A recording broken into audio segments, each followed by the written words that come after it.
Padre amado, queremos pedirte en esta tarde para que nuestras mentes puedan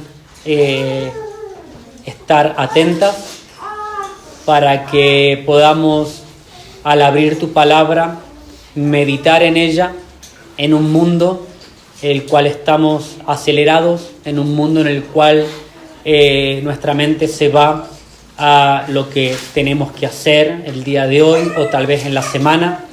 Como hablábamos, tú has establecido y has querido que podamos apartar un día para volver a conectarnos, a poder volver a recordar verdades cada día, pero uno en especial. Que podamos poner y centrar nuestra mirada en tu obra que has hecho en beneficio de cada uno de nosotros. Queremos agradecerte porque tenemos este espacio para poder abrir tu palabra, para poder meditar en ella, y te pedimos para que tú hables a cada uno de nuestros corazones. En nombre de Jesús. Amén. El día de hoy vamos a estar estudiando el libro de Marcos. Estamos en el capítulo 14 y ya estamos en el versículo 43 al 52. Si ustedes han estado viniendo los últimos domingos, estamos en el camino hacia la crucifixión de nuestro Señor Jesucristo. Si se fijan en el capítulo 14, al principio, dice algo como: faltaban solo 2 días para la Pascua. Después tenemos en el versículo 12, el primer día de la fiesta de los panes sin levaduras. Entonces nos va ubicando en la historia, donde hemos estudiado ya la última cena que Jesús está teniendo con sus discípulos y donde establece la cena del Señor.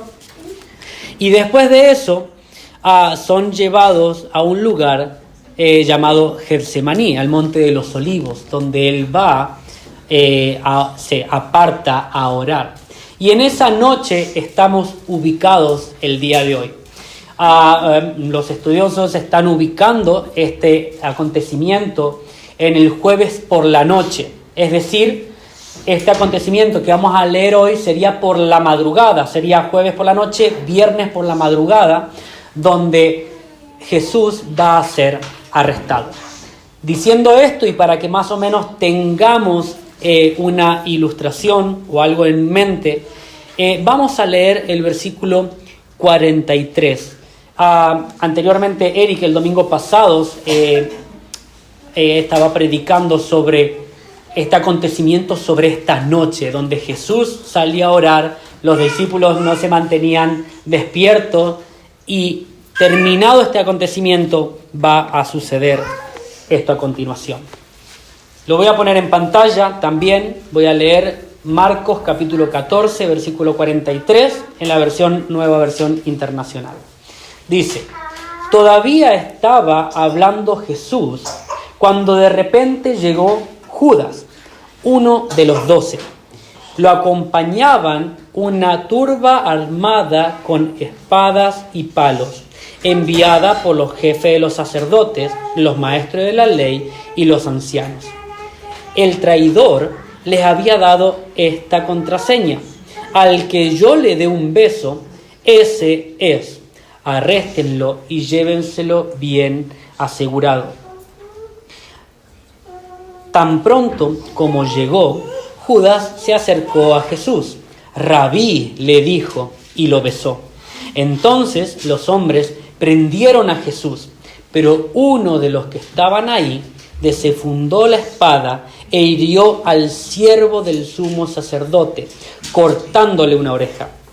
¿Acaso soy un bandido?, dijo Jesús. Versículo 48. ¿Acaso soy un bandido?, dijo Jesús, para que vengan con espadas y palos a arrestarme. Día tras día estaba con ustedes enseñando en el templo y no me prendieron. Pero es preciso que se cumplan las Escrituras. Entonces todos lo abandonaron y huyeron. Cierto joven se cubría con solo una sábana. Cierto joven que se cubría con solo una sábana iba siguiendo a Jesús. Lo detuvieron, pero él soltó la sábana y escapó desnudo. Muy bien, tenemos estos versículos en los cuales nos vamos a centrar el día de hoy. Y es uno de los versículos, creo que ya más oscuros. Hablando de la noche, podemos entrar en esta narrativa y vemos una descripción, una narrativa oscura, ya anteriormente también, donde Jesús estaba pidiendo o estaba orando, si es posible que pase de mí esta copa, pero que se haga tu voluntad.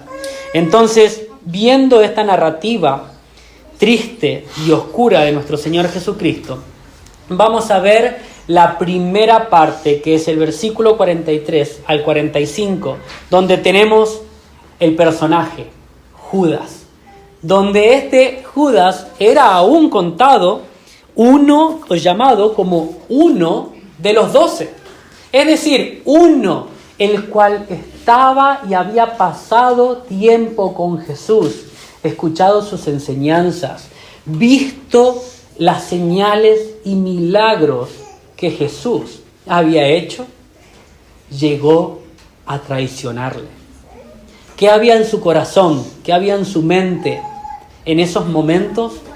No lo sé, pero literalmente ha sido la traición de Judas. Hasta este momento nosotros en la historia, pues al final conocemos a Judas como el traidor, pero ahora se presentaba con toda una multitud de gente con espadas y palos y se enfrentaba ahora a Jesús, que también lo sabía, pero a los otros discípulos. Ahora, no sé cuál habrá sido el sentimiento de Judas o el sentimiento de los otros discípulos viendo a Judas del otro lado, de los que venían a capturar a Jesús de noche. Nosotros tenemos esta imagen de Judas como traidor, pero en ese momento cuán revelador o cuán triste o cuán confuso podría haber sido para los otros discípulos.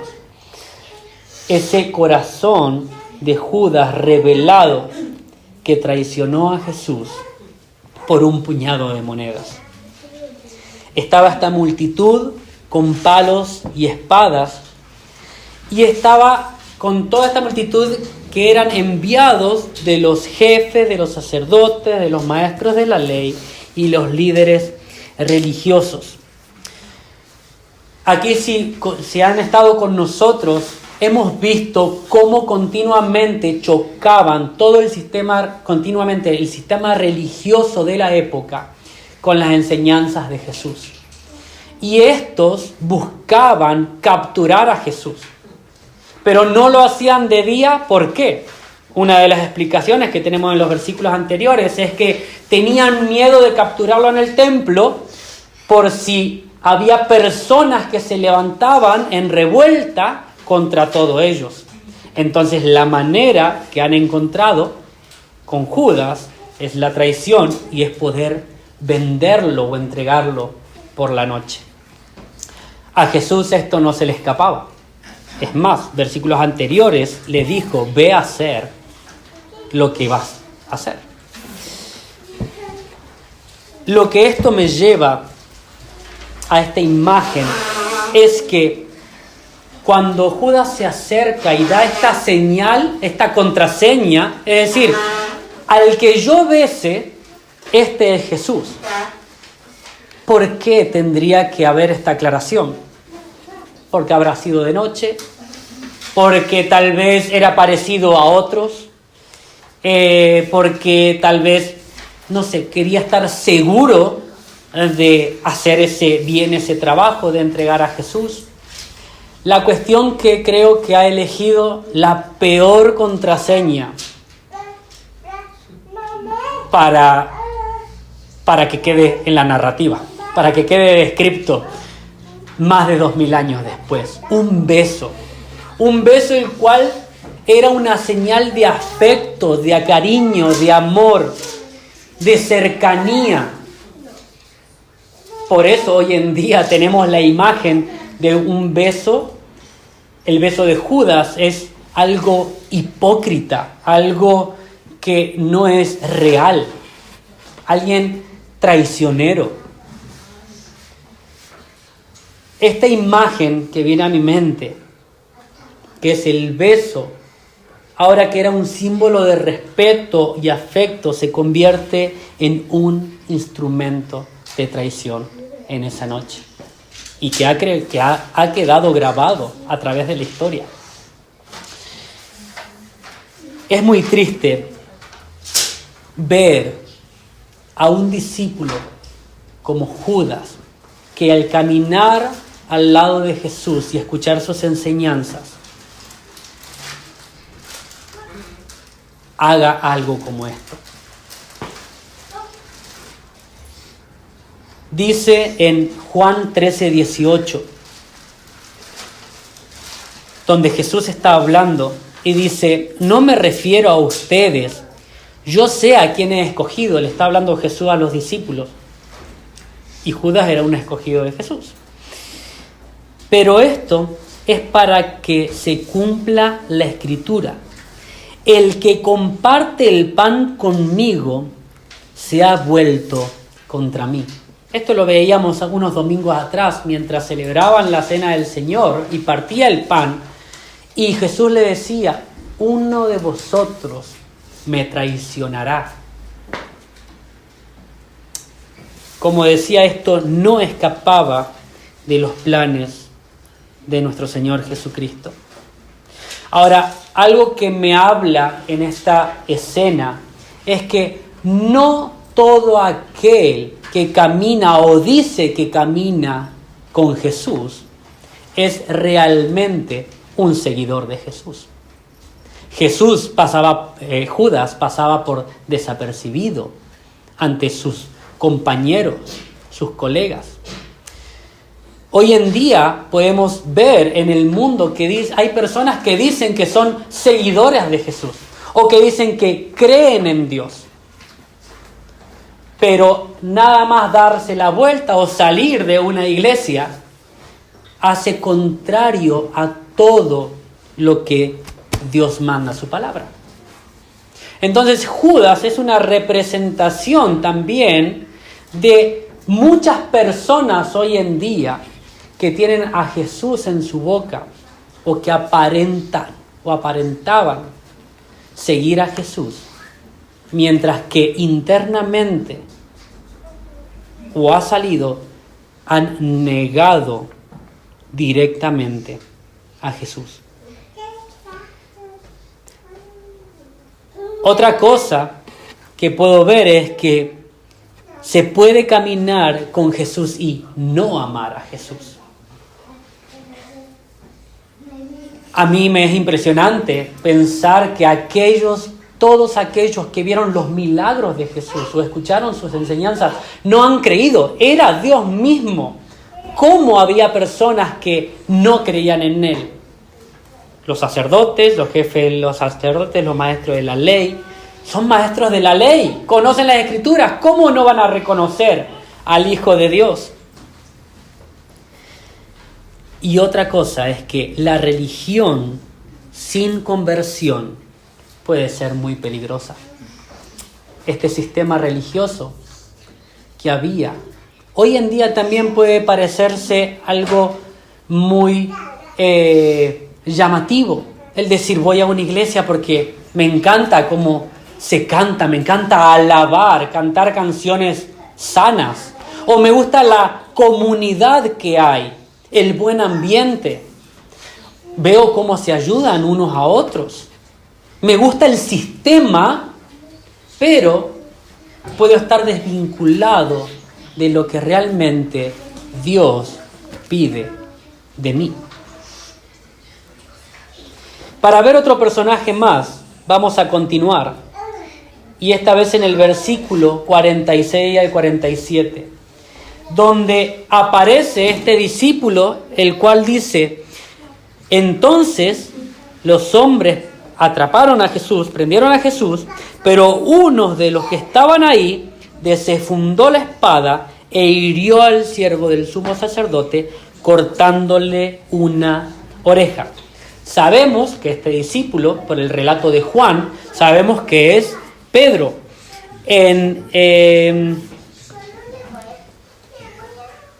Lo tenemos en Pedro, capítulo 18, donde dice el nombre que es Pedro. Y tenemos el nombre de también a la persona que le cortaron la oreja, que es Malco. Entonces tenemos a este discípulo que al ver la situación, él quiere defender a Jesús. Tenemos un punto, él ama a Jesús. Vemos, a contrario de Judas, él ama a Jesús y también quiere defenderle. Pero ¿acaso Jesús necesitaba ayuda? ¿Acaso Jesús quería que lo defiendan? Jesús anteriormente los sentó a todos y les fue diciendo qué es lo que iba a suceder. Es necesario que vayamos a Jerusalén.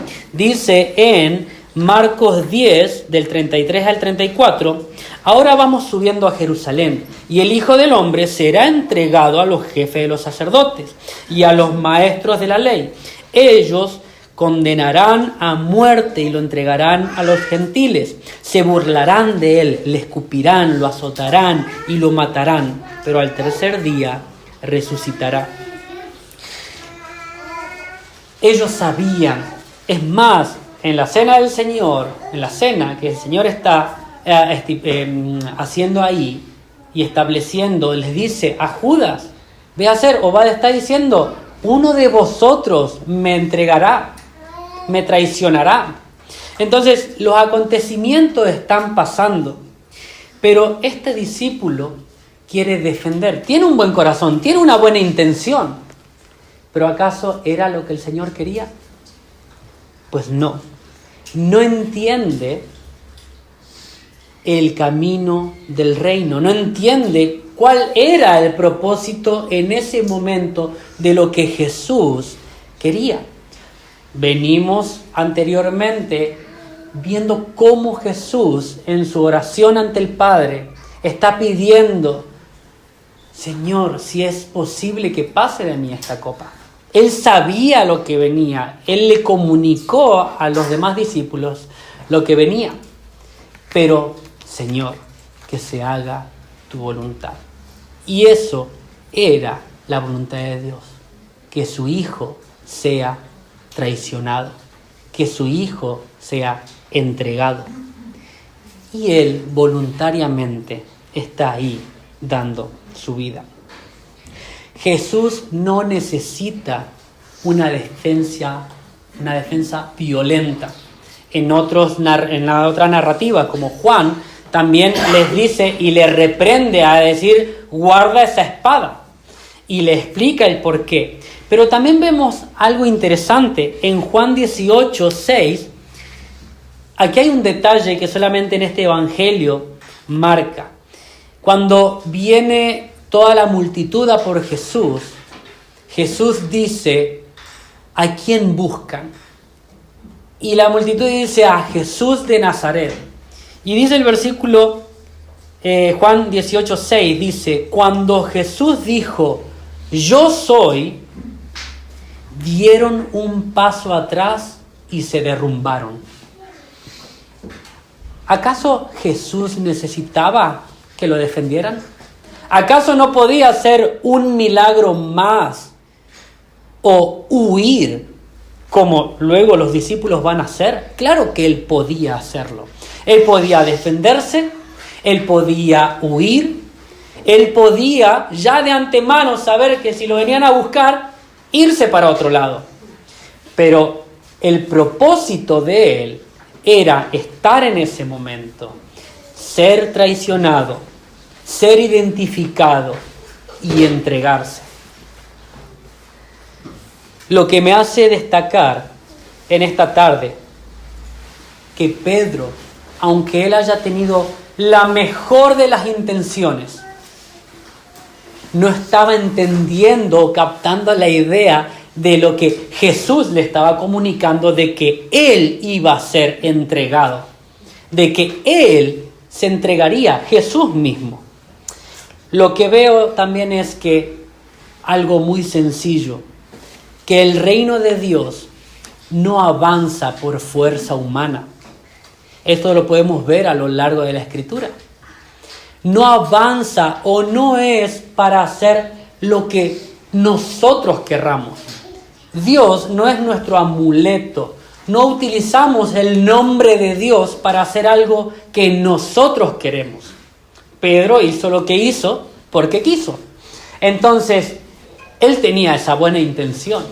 Pero ¿cuántas veces pecamos, ofendemos a Dios o ofendemos a otros por nuestras buenas intenciones? Eso no se justifica.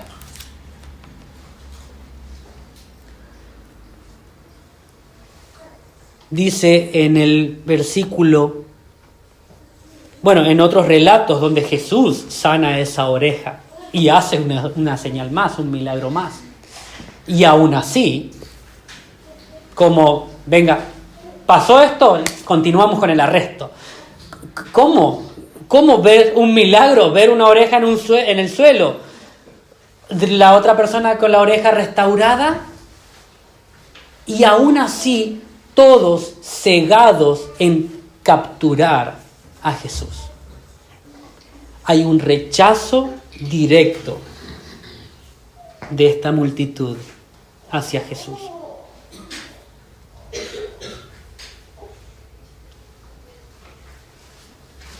Dice en 2 Corintios 10, 3 al 4, pues aunque vivamos en el mundo, no libramos batallas como lo hace el mundo. Pedro ha querido librar una batalla como el mundo lo hace.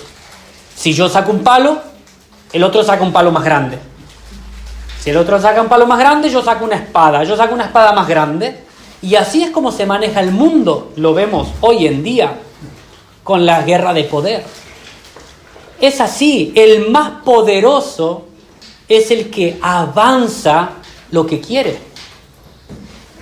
Así es lo que el reino de Dios no es así. No libramos batallas como lo hace el mundo. Las armas con que luchamos no son del mundo, sino que tienen el poder divino de derribar fortalezas. Debemos depender y confiar en lo que Dios ya ha establecido para cada uno de nosotros. Y por eso tenemos su palabra y debemos ser guiados por ella. Tal vez hoy en día podemos ser un Pedro que queremos hacer las cosas a nuestra manera, sin seguir lo que Jesús ya ha establecido en su palabra. Al contrario, cuando hacemos esto, hasta puede ser contraproducente y no llevamos en alto el nombre de nuestro Señor Jesucristo. Cuando vemos el versículo 48 y 49, hay una entrega voluntaria. Dice, ¿acaso soy un bandido? Dijo Jesús, para que vengan con espadas y palos a arrestarme. Día tras día estaba con ustedes enseñando en el templo y no me prendieron, pero es preciso que se cumplan las Escrituras. Como decía antes, él podía escapar, podía defenderse, pero él lo que hace, no huye, no se resiste, no se defiende.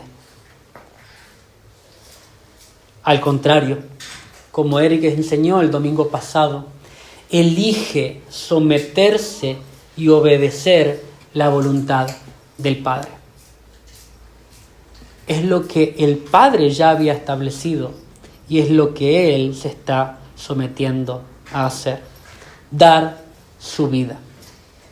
Y todo esto para que las Escrituras se cumplan. En otros versículos en otros relatos tenemos donde todos los discípulos huyeron, vamos a ver más adelante también, pero dice en Isaías 53:7, maltratado y humillado, ni siquiera abrió su boca. Como cordero fue llevado al matadero. Como oveja que enmudece ante su trasquilador, ni siquiera abrió su boca. Esto ha comenzado. Aquí en este punto, Jesús oficialmente está dejando y entregando su vida a aquellos opositores de Dios, opositores del reino de Dios. Vamos a ver que va a quedar solo, completamente solo. El Hijo de Dios, traicionado y dejado solo por sus amigos. La cruz no es un accidente. La cruz no ha pasado por casualidad.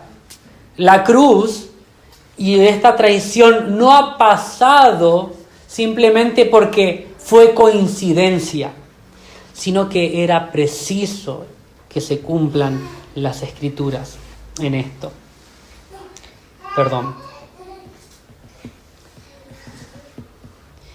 Es el plan eterno de Dios.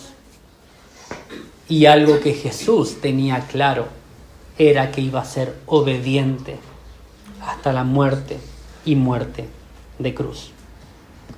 Si vemos el versículo 50 al 52, ahí está el abandono total.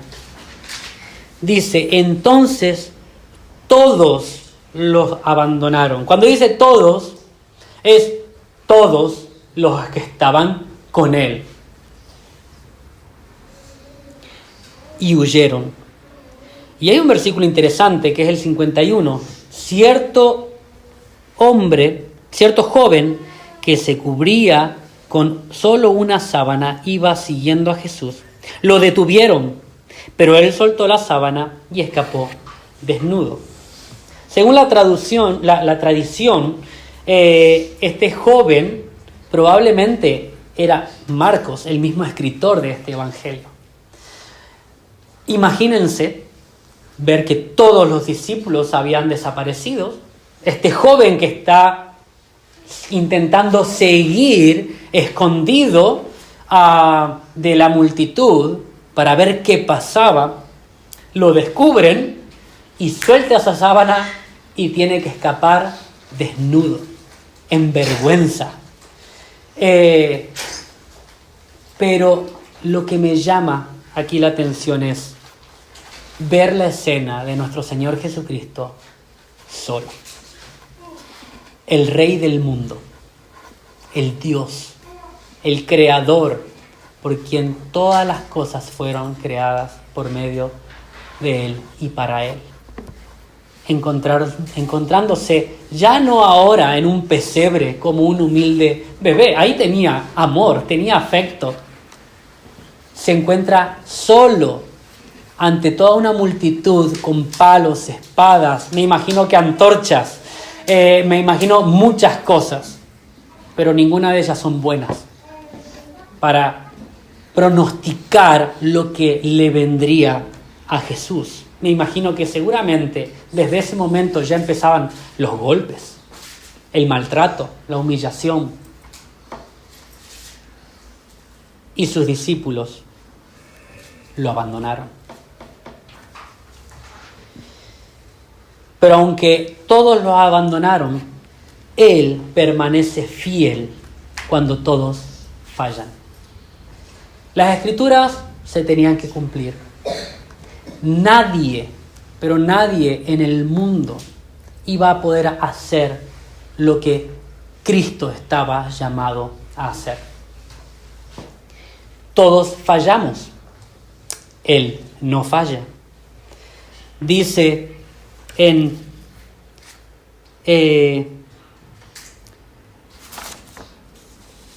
segunda de Timoteo 2:13, si somos infieles, Él sigue siendo fiel, ya que no puede negarse a sí mismo. si somos infieles? ¿Acaso los discípulos no fueron infieles al huir y dejar solo a Jesús? No estoy hablando solamente de Judas, que él sí lo traicionó, sino sus propios discípulos, que aún estaban con él. Hermanos, cada uno de nosotros estamos en ese lugar y estamos con esa etiqueta. Cada uno de nosotros somos infieles. Si nosotros hubiéramos estado ahí, hubiéramos hecho lo que hubiera hecho Pedro, lo que hubiera hecho a algún otro discípulo. Espero que no lo haya hecho Judas. Pero cada uno de nosotros estamos representados en esos discípulos que abandonaron a Jesús. Es más, podemos ver que solamente en la Biblia nos habla que no hay nadie justo. No hay quien busque a Dios. Ninguno de nosotros podía ocupar el lugar que Jesús iba a ubicar. Él iba a tomar ese lugar porque es el Hijo obediente de Dios. Lo que yo puedo ver en resumen es que hay un traidor que besa, hay un discípulo que hiere, hay autoridades hipócritas, hay seguidores que huyen, pero ¿saben lo que veo? Que hay un Salvador que obedece. Y solo por eso es que hoy tenemos este privilegio.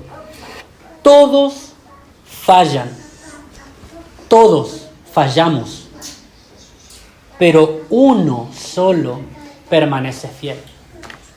Y esto tenemos que reconocerlo. Dice así en Romanos 3, 10 al 12. Así está escrito: no hay un solo justo, ni siquiera uno. Ahí estamos tú y yo. Ahí están los discípulos. No hay nadie que entienda, nadie que busque a Dios. Todos se han descarriado, juntos se han corrompido. No hay nadie que haga lo bueno, no hay uno solo. Esto lo encontramos en Romanos, pero también en Eclesiastés, en Salmos. Lo que yo veo aquí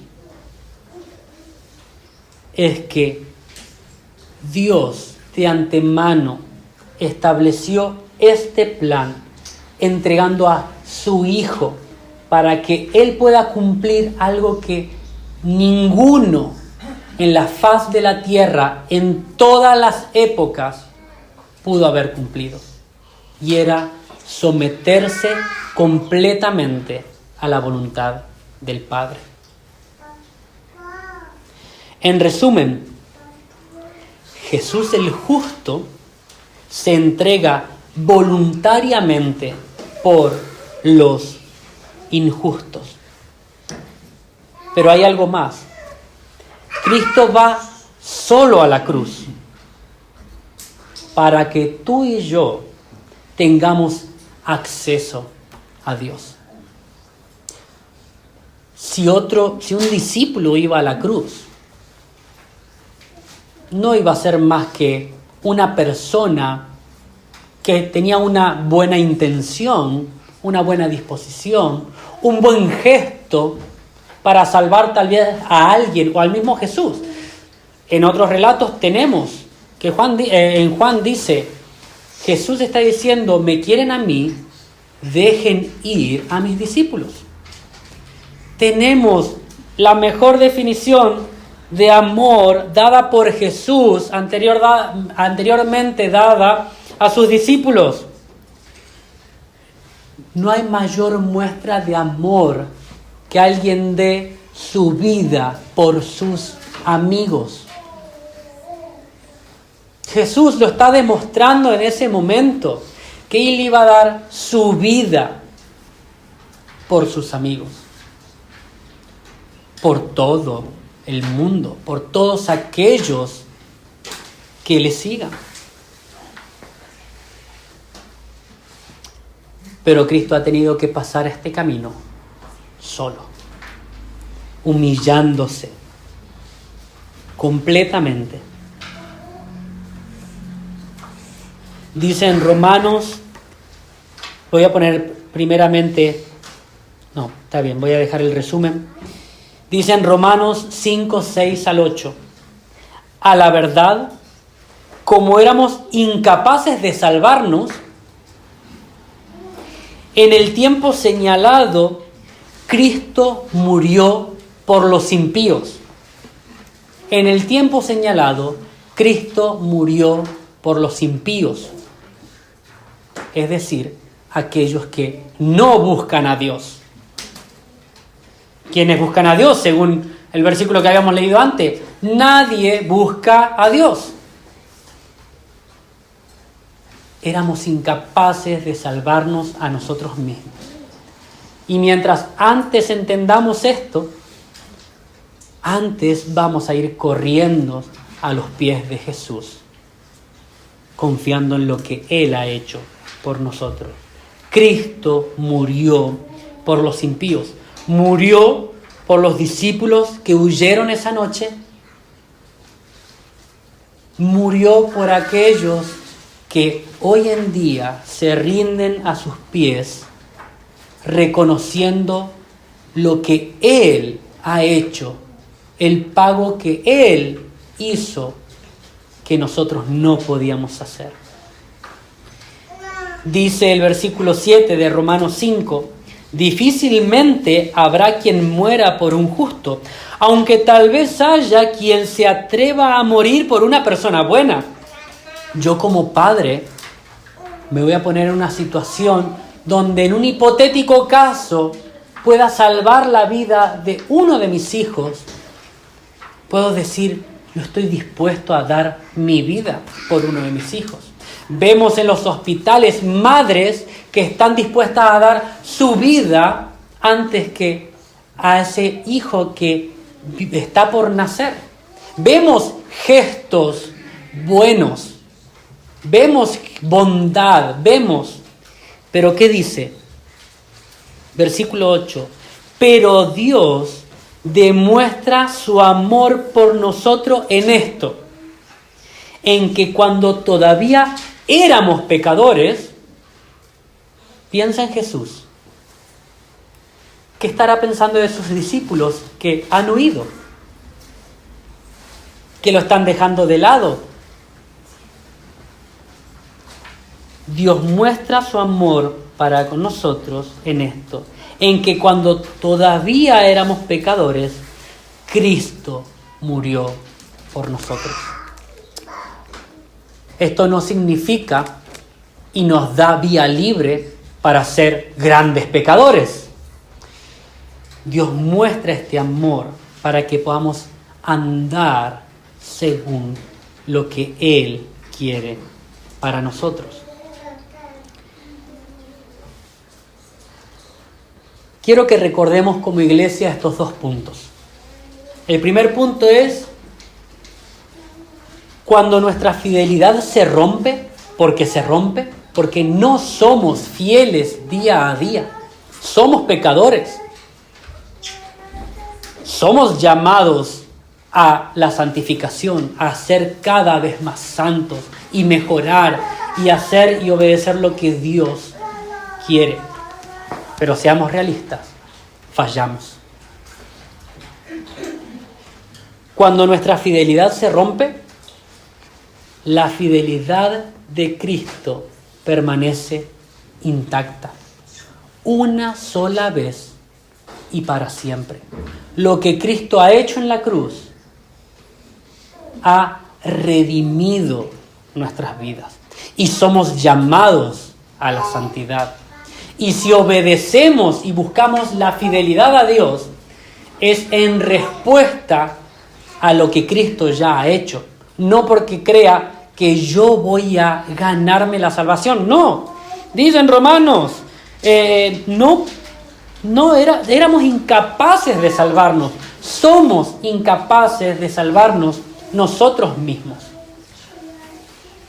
Nuestra fe está puesta en lo que Cristo ha hecho, porque Él permanece fiel, no nosotros.